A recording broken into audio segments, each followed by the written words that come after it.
Halo para pendengar, dimanapun kalian berada. Balik lagi di channel Gary Christopher. Oke, dalam video kali ini, gue akan kembali membahas tentang LN Isekai Digit.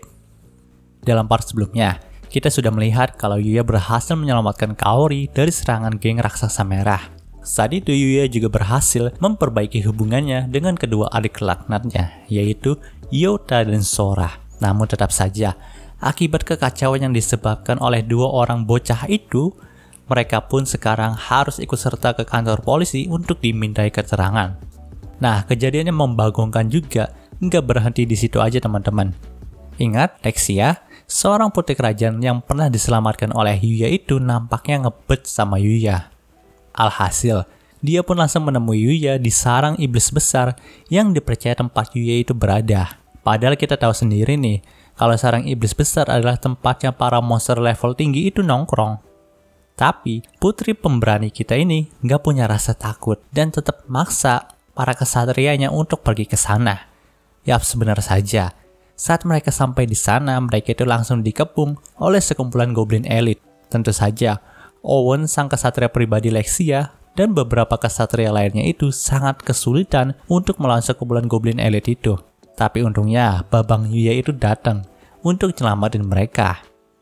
Nah, kejadian yang membanggakan selanjutnya pun muncul dalam panel ini, di mana setelah diselamatin untuk kedua kalinya, si Lexia itu malah meluk Yuya dari belakang dan ngajak nikah Yuya. Tentu saja, Yuya itu langsung kaget saat dirinya dilamar secara tiba-tiba oleh gadis yang baru ketemu dua kali dengan dirinya. Tak hanya Yuya, di sini Owen juga sangat kaget. Pasalnya Lexia adalah seorang putri. Namun sikapnya yang tadi itu nggak mencerminkan seorang putri sama sekali. Di sini Owen pun langsung memprotes sikap Lexia yang seperti itu. Namun nggak kalah galaknya sama Owen, di sini Lexia juga terlihat memprotes balik kesatria pribadinya itu. Dan terjadilah pertengkaran di antara kedua karakter kita ini. Melihat hal itu, kesatria di belakang mereka pun hanya bisa menggelengkan kepala mereka. Nampaknya kejadian di mana Owen dan Lexia itu bertengkar sudah biasa terjadi. Maka dari itu, semua kesatria lain pun membiarkan mereka sampai berhenti sendiri. Yaps, daripada hubungannya Lexia dengan ayahnya yang nggak terlalu bisa ngambil tindakan, saat nyawa Lexia itu sedang dalam bahaya, hubungan Lexia dengan Owen itu bisa dibilang seperti hubungan ayah dan anak yang sesungguhnya. Nah, setelah beberapa saat, mereka pun berhenti bertengkar.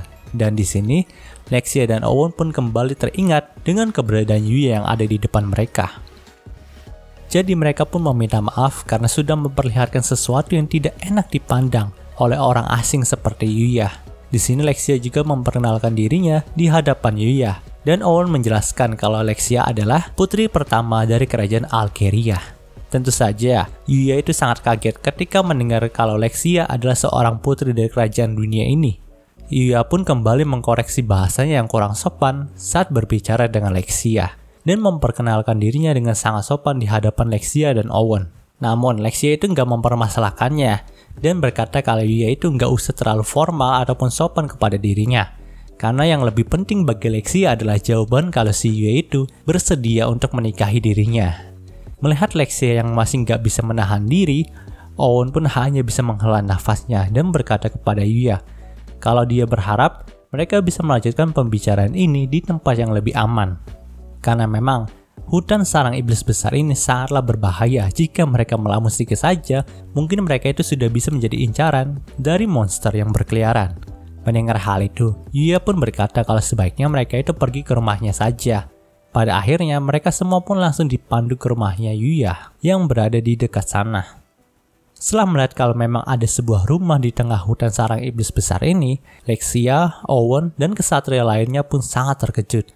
Karena memang ini bukanlah sebuah hutan yang bisa ditinggali oleh orang, tapi pada faktanya sekarang ini si Yuya itu tinggal di sini. Waktu itu yang masuk di dalam rumah Yuya dan mulai pembicaraan serius hanyalah Owen dan Lexia. Karena memang kalau semua kesatria Lexia itu masuk ke dalam rumahnya Yuya, malah nantinya jadi gangbang. Maksudnya rumahnya Yuya itu nggak cukup buat menampung semua orang gitu, jadi cuma Owen sama Lexia aja yang di dalam. Lexia pun kembali membuka pembicaraan kalau sebenarnya tujuan ia ke sini adalah untuk berterima kasih kepada Yuya karena telah menyelamatkannya dari Jenderal Goblin. Dan kini Ia juga berterima kasih lagi karena Yuya juga sudah menyelamatkan Lexia dan para kesatrianya dari kepungan Goblin Elit. Owen juga menyampaikan hal yang sama kepada Yuya. Memang sudah banyak sekali hutang nyawa yang diberikan oleh Yuya kepada mereka.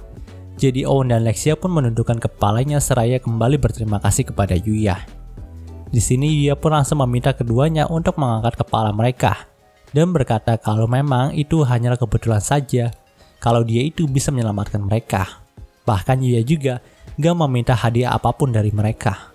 Tapi bangsawan itu gak pernah mau mempunyai hutang nyawa ataupun hutang budi kepada orang lain. Jadi mereka pun berniat balas budi kepada Yuya dan usul dari Lexia adalah untuk menikahi dirinya. Karena memang ya Lexia itu menganggap kalau Yuya itu adalah seorang bangsawan, tapi bangsawan dari negara lain gitu. Hal itu juga didukung karena Yuya itu punya nama keluarga teman-teman. Jadi teman-teman, konsep bangsawan di dunia Isekai Deceit ini adalah memiliki nama keluarga. Namun nampaknya Owen itu masih kurang setuju dengan hal itu karena memang si Yuya dan Lexia itu baru saja bertemu. Mereka juga harus meminta persetujuan dari sang raja terlebih dahulu untuk memutuskan pernikahan ini. Tapi di sisi lain mereka juga nggak bisa mengabaikan dua hutang budi kepada Yuya itu. Melihat hal itu, Yuya pun mengambil keputusan kalau mereka itu mulai dari teman saja terlebih dahulu. Dengan begitu mereka juga bisa saling mengetahui satu sama lain. Dan memang jika cocok dan Yuya juga jatuh cinta kepada Lexia, maka dia juga akan menyetujui lamaran pernikahan itu. Di sini, Owen dan Lexia pun sama-sama menerima keputusan dari Yuya. Oh ya, di sini Owen juga mengundang Yuya untuk pergi ke istana Alkeria. Karena memang sang raja juga nampaknya ingin berterima kasih kepada Yuya karena telah menyelamatkan Lexia.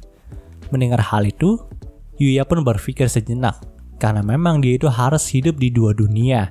Jadi dia itu nggak bisa sepenuhnya melakukan perjalanan yang panjang di isekai ini.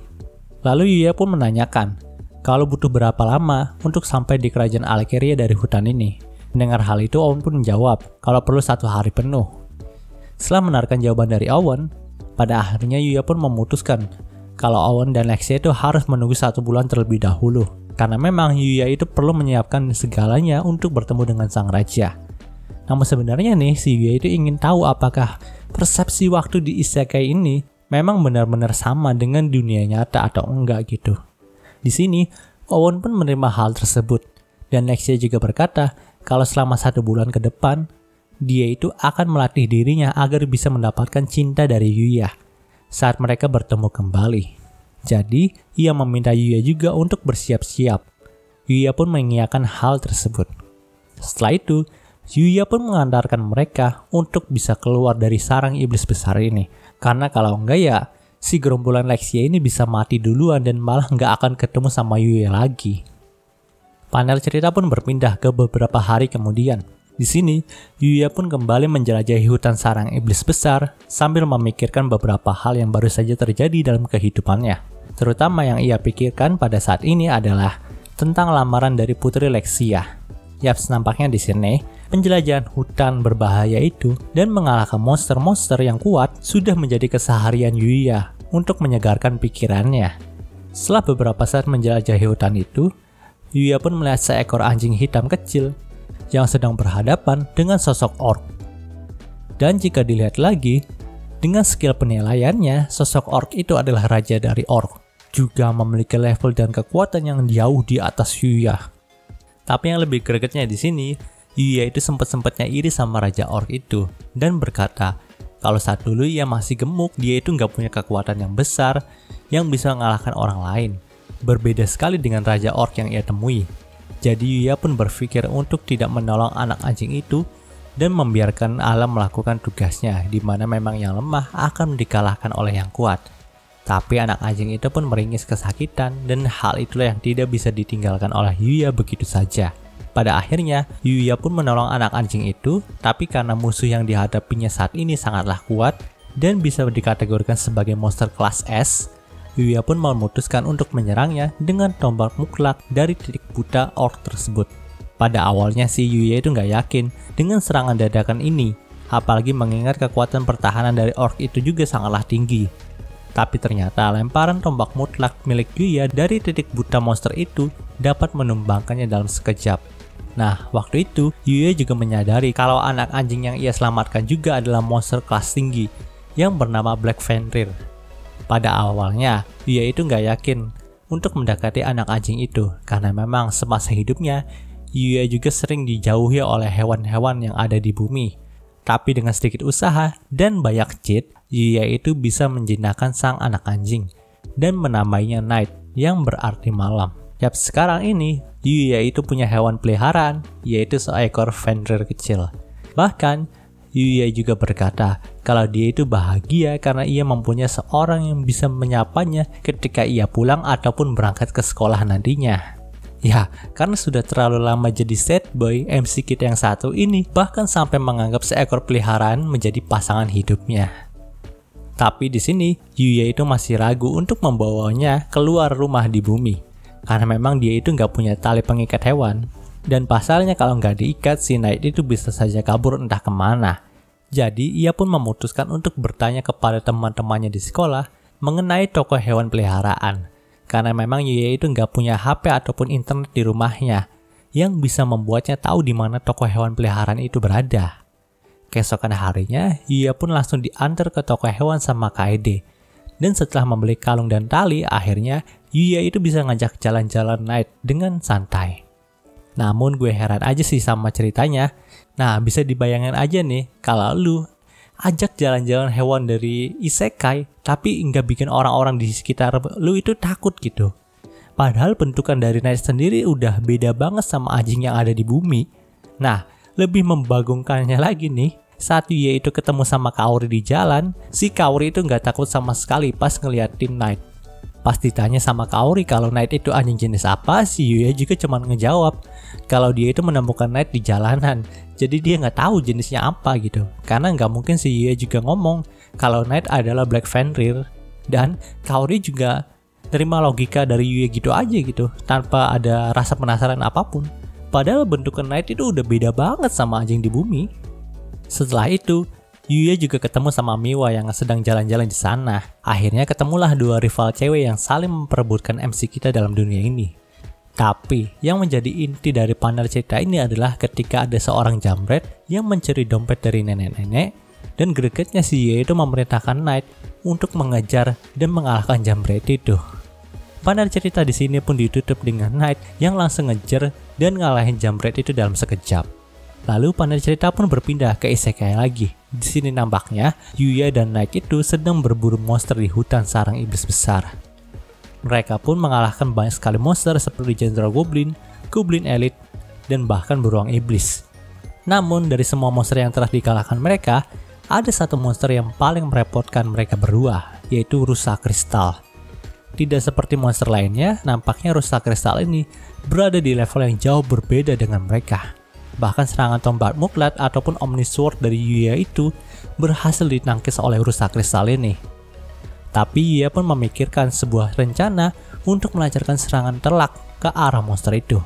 Jadi ia pun meminta Night untuk membuka celah bagi dirinya. Di sini Night pun nampak langsung mengerti rencana dari Yuya. Jadi ia pun bisa membuat gerakan super cepat dan langsung menggigit leher sang rusa, lalu mengalihkan perhatiannya dari Yuya. Seketika itu, Yuya pun langsung memanfaatkan celah yang dibuat oleh Night dengan mengarahkan serangannya ke arah leher rusa dan langsung membunuhnya dengan sekali serangan telak. Nah, gregetnya nih, drop item yang dijatuhkan oleh sang rusa tadi adalah bak mandi super besar. Jadi Yuya pun menggunakan bak mandi itu untuk mandi bersama Night karena dia belum punya istri buat diajak mandi bareng. Panel cerita pun berpindah lagi ketika Yuya dan Night menjelajahi hutan sarang iblis besar. Setelah mengalahkan monster armadillo yang memiliki duri tajam, si Yuya itu mendapatkan skill baru, yaitu penyatuan pikiran dan peningkatan mental. Lalu ia juga menemukan gua yang terbuka kala pertarungannya dengan monster armadillo tadi. Saat itu Yuya dan Night pun langsung memasuki guanya dan menemukan kerangka seorang manusia yang menggenggam buku. Dan berkat skill peningkatan mentalnya, Yuya itu nggak takut melihat kerangka manusia itu. Lalu ia pun memeriksa buku yang telah dipegang oleh kerangka itu. Ternyata buku itu adalah buku dari seorang Sage yang mewariskan rumah dan segala benda berharga di isekai ini kepada Yuya. Buku itu juga menceritakan kisah hidup dari sang Sage, di mana memang sedari kecil Sang Sage itu sudah bisa melakukan apapun sehingga ketika dia sudah dewasa, para dewa di isekai itu pun menjadi kagum dan hendak menjadikannya seorang dewa baru. Tapi Sang Sage pun menolaknya. Karena menurutnya menjadi dewa dan hidup abadi bukanlah sesuatu yang hendak ia ingin capai. Dia hanya ingin hidup bahagia dengan orang yang bisa dianggapnya sebagai tempat untuk pulang dan mati sebagai manusia. Namun, keputusannya untuk menolak tawaran menjadi dewa ini malah mendapatkan respon negatif dari orang-orang di sekitarnya. Tapi terlepas dari itu semua, ia tidak ingin siapapun yang menemukan buku ini bernasib sama seperti dirinya. Ia ingin kalau orang yang menemukan bukunya ini memiliki nasib yang lebih bahagia. Di beberapa catatan akhir, Sang Sage pun berkata kalau dia akan mewariskan sirkuit sihirnya kepada penemu dari buku ini. Alhasil, Yuya pun mewarisi sirkuit sihir dari Sang Sage.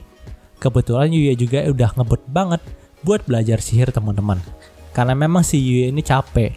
Tiap kali dia menjelajahi hutan ini, dia itu harus jalan kaki teman-teman.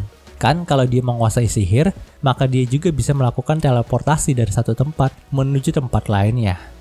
Setelah itu, Yuya pun membawa buku Sang Sage dan belajar mengenai banyak sihir dari sana. Karena memang buku dari Sang Sage itu bisa membaca pikiran dari Yuya.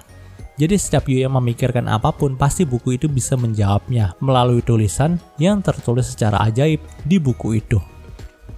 Nah, sihir yang dipelajari oleh Yuya waktu itu adalah bola air.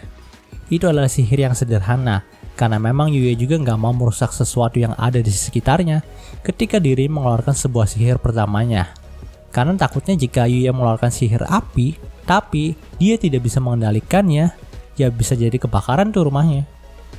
Oh ya, cara Yuya mengeluarkan sihir di sini juga hampir mirip kayak waktu Rudeus di Mushoku Tensei itu baru belajar menggunakan sihir, di mana Yuya itu harus merasakan energi sihir miliknya terlebih dahulu, lalu dilanjutkan dengan membayangkan sihir apa yang akan ingin ia keluarkan. Dan cerita di part ini pun berakhir. Oke, mungkin segitu pembahasan dari light novel Isekai Decade-nya kali ini. Jika kalian suka video ini, jangan lupa untuk like, komen, dan juga subscribe ya, dan juga share agar gue lebih semangat lagi dalam membuat video dalam channel ini. Terima kasih telah menonton sampai detik ini. Gue Gary Christopher, signing off.